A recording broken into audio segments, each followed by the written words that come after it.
let's go through how we got to this point, because I actually think that the Obama-Biden regime had a plot for World War III. They wanted the expansion of NATO going all the way back to Barack Obama. Obama was the one who was pushing many of these nations on the border with Russia to join NATO. Now, Russia was pushing back hard against that. Ends up going into Crimea for what?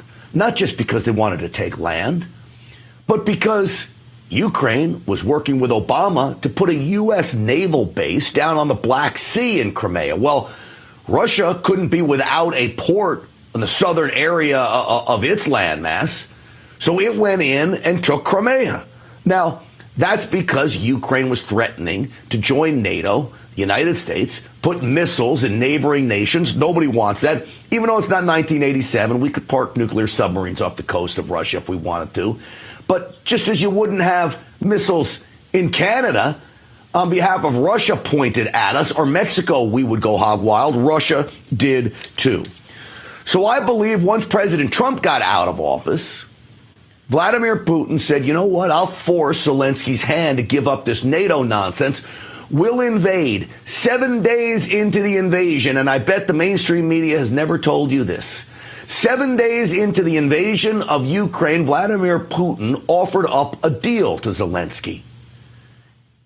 Go to neutrality. Do not join NATO.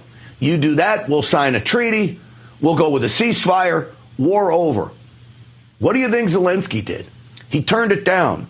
Why do you think Zelensky turned it down?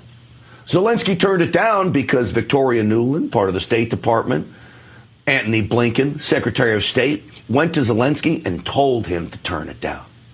The Biden regime promised all kinds of money. See, they wanted World War III, I believe it. They're neocons. They wanted to do away with American society and ultimately push the entire globe into this globalist one world order nonsense.